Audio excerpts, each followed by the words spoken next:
Hi, my name is Jabria Hill, and today I'm going to be doing a video over sleep hygiene. So what is sleep hygiene? Sleep hygiene is just habits and practices that are done to make sure that you achieve a good night's sleep. Now, sleep is very important, and it is good to know some of the things to do to get a good night's sleep, because when you get a good night's sleep, you can wake up, you feel refreshed, you feel well rested, versus waking up feeling very tired, groggy, and moving slow.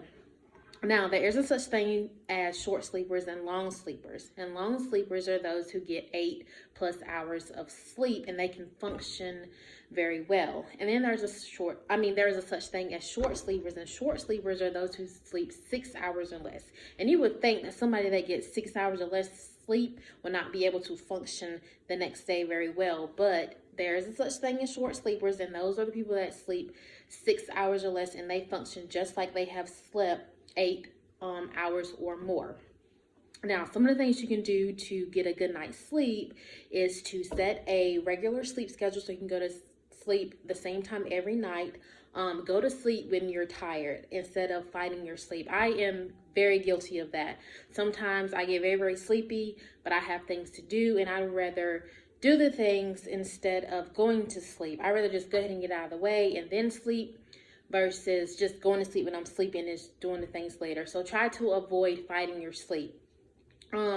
Eat healthy, eat a healthy diet, exercise on the regular, avoid a lot of stress, avoid a lot of light before going to bed and a lot of noise, and avoid medications. So some people can become dependent on medication. There's nothing wrong with using a sleep medication to help you sleep. However, you don't want to come dependent on it, because you're training your body to become dependent on an aid for you to sleep instead of training your body to go to sleep on its own.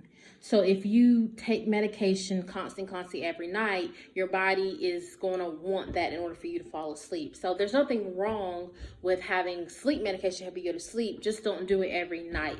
Try to let your body naturally fall asleep on its own.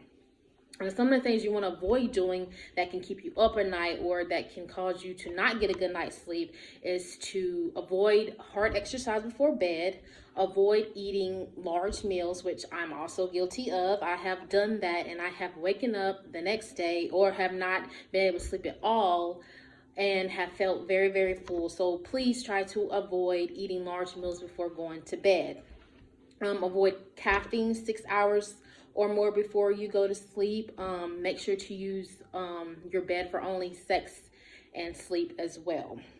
Now, something else that can affect your sleep is your circadian rhythm. And your circadian rhythm is just your sleep and wake cycle, and it oscillates every 24 hours. However, you want to make sure that your circadian rhythm is intact. If your circadian rhythm is thrown off, it could negatively affect your sleep by it could cause you to have an increase in insomnia and an increase in excessive daytime sleepiness.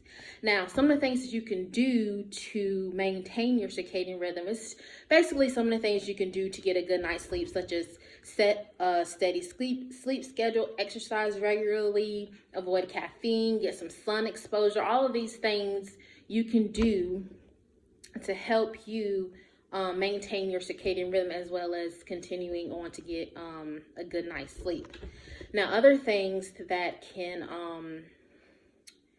alter your sleep is things such as pain, illness, anxiety, or depression.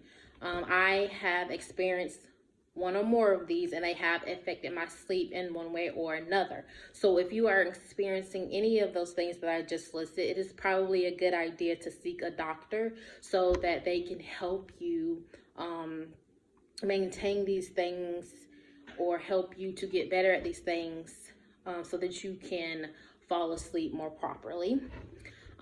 That is all that I have for you. I hope that everything that I have said in this video will help you to get a good night's sleep and to find ways to maintain your circadian rhythm, because like I said before, sleep is very important, and getting a good night's sleep can help you feel very well rested, and it can help you feel better, not just mentally, but physically, emotionally as well. So practice getting a good night's sleep so that you can feel better and actually do better as well.